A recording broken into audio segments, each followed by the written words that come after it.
The wind carried dust like whispers through the narrow street of Dry Creek, settling into every crack of wood and skin. The sun was leaning low, a copper coin pressed hard against the horizon, and in its glow came a woman with a child clutched to her chest. Clara May Hollis. 30 years, though hunger and sorrow had carved older lines upon her face. Her boots scuffed the dirt as though every step was a plea, her shoulders bent not only by the infant she carried, but by the weight of shame. Folks lifted their eyes from porch chairs and barrels to watch her pass, murmurs floating like gnats in the heat. She pushed open the door of the general store, the bell above it trembling out a thin note. Inside smelled of flour, leather, and kerosene. Clara's breath came quick, shallow. She stood at the counter, holding baby Ruthie tighter, and her voice, barely a whisper, cracked through the hush of the room. "Bread," she said. "Please, just bread." The storekeep shifted, frowning. "Got coin." Her hands trembled. She shook her head, lips dry, words sticking. Then, like a wound opening, she blurted, "Take her. Take my baby. Just give me bread."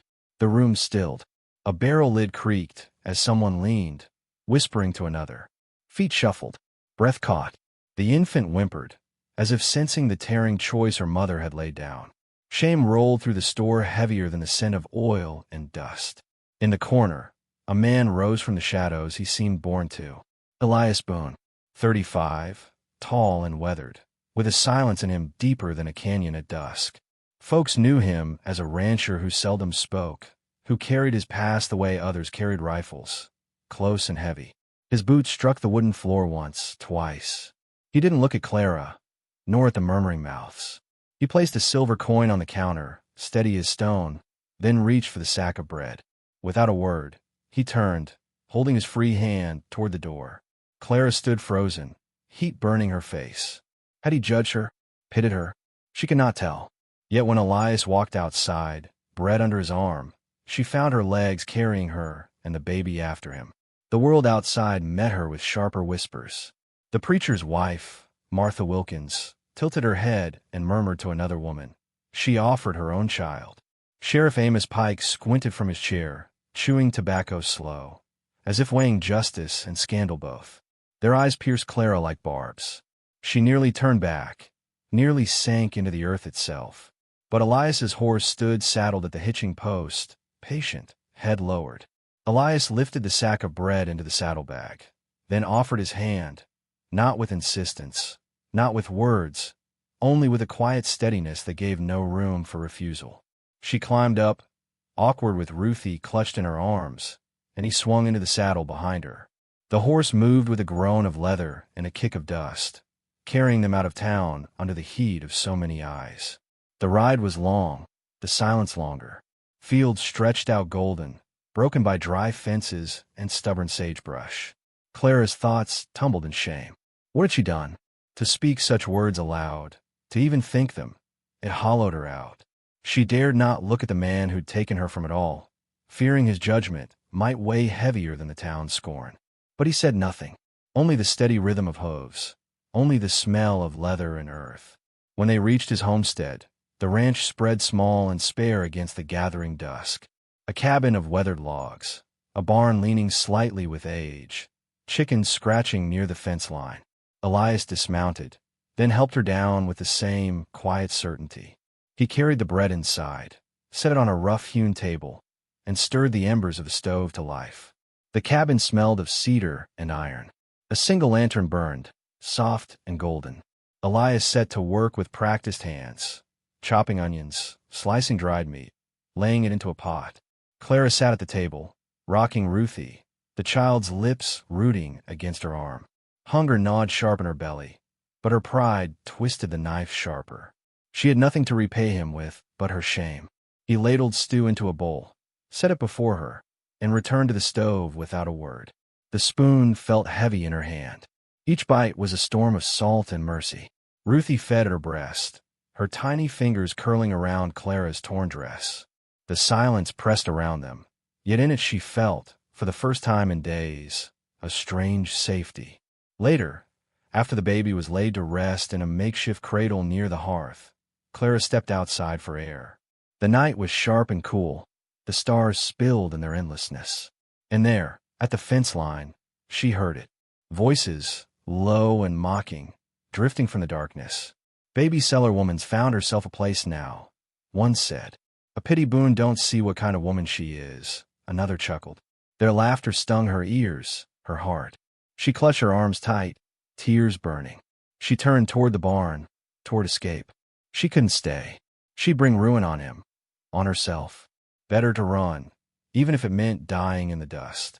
Then his voice broke the night. Not loud, not harsh, just steady as the earth itself.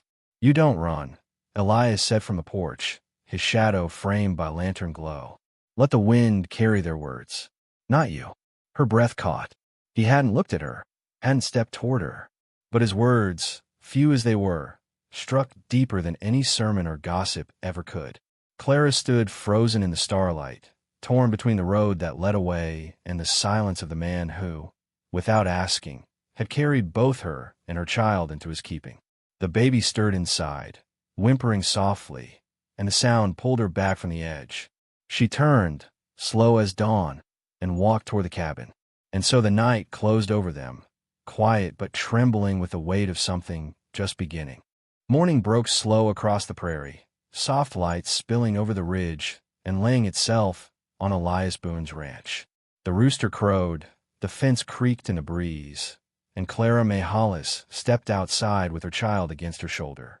She breathed in the crisp air, half expecting the shame of yesterday to crush her again.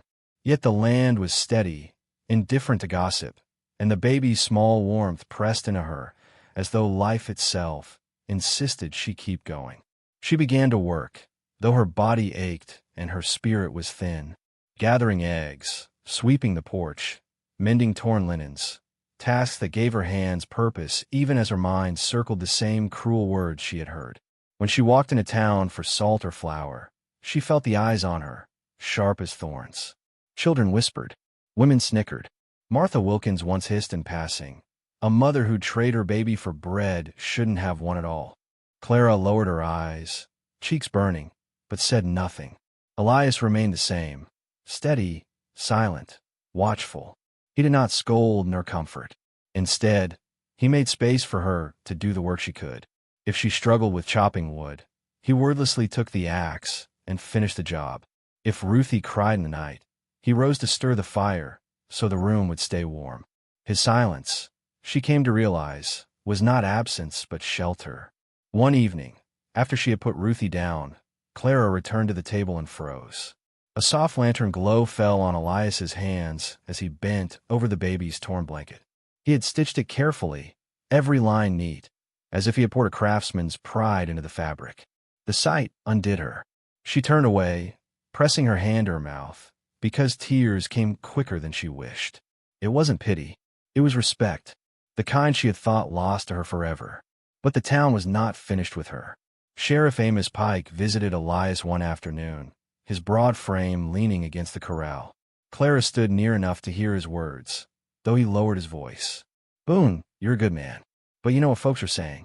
That woman shamed herself beyond repair. You'd be better off sending her on her way before you get pulled down with her. Elias said nothing. He tied off the rope he was mending, his back unbending. Pike spat tobacco into the dirt, sighed, and left. Later, in town, Clara heard more whispers. Martha Wilkins's voice carried sharp and cruel. That baby's better off without a mother like her. Some sins don't wash clean. Clara's knees almost buckled. That night she lay awake, Ruthie breathing soft beside her, and thought the unthinkable. Perhaps they were right. Perhaps her child would stand a chance only if she left her behind. Bread and work could keep a baby alive. Shame would only starve her in another way. So, on a storm-heavy night, Clara packed quietly. She wrapped Ruthie's blanket, kissed her tiny head, and set her back in the cradle. Her hands trembled so badly she could hardly tie the small bundle of clothes she meant to carry. She crept to the door, the thunder rolling like judgment across the plains. But at the barn, Elias was already there. Rain spat against the roof, lightning flashing in the distance. He stood in the shadows, arms folded, as if he had known this moment would come. Clara froze, caught. I can't stay, she whispered, throat raw. They'll ruin her. They'll ruin you. Better I go. Elias stepped forward, his eyes steady, his voice low but clear. Bread can be bought, Clara. But that baby can't be replaced. Neither can you. The words cut through the storm, clean as a blade. She shook her head, tears spilling. You don't understand. I try to give her away. I spoke it. It can't be unsaid. His silence held her a moment. Then he said, softer still, I was there. I know what you said. I also know hunger speaks louder than the heart sometimes. You held her still. That's what matters. Her resolve broke. She crumpled, sobs tearing loose from the deep place she had been holding them. Elias caught her, strong arms steady as the earth beneath them, and she wept into his chest while thunder rolled over the land. Inside the cabin, Ruthie's cry rose, thin and pleading, calling them back. They went together, Clara leaning against him, as though she had no strength left of her own. She lifted the baby, pressing her close, while Elias stoked the fire.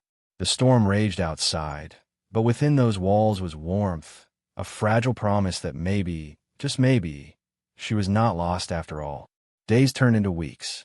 Clara walked into town again, shoulders no longer bent, Ruthie bright-eyed in her arms. Folks still whispered, but she did not bow her head. She bought flour with coin she had earned from mending, from work done at the ranch. The gossip dulled with time, as gossip always does. Elias remained by her side, still saying little, but his presence was louder than any defense she could have spoken. At night, they shared the quiet together. He at the table mending harness, she rocking Ruthie by the fire. No vows, no declarations. Only the simple truth that they were building something between them, something rooted in silence, in dignity reclaimed. And I will tell you this. I once saw a woman so hungry she tried to trade her baby for bread. But bread was not what she needed. She needed a place where her shame could turn into strength, where silence was not judgment, but mercy. She needed someone to stay when the world said she wasn't worth the keeping. Remember this, if nothing else. Sometimes the kindest act a soul can give is not to speak, not to judge, but simply to remain. For it is in that staying, quiet and steady, that the broken learn they are not beyond mending.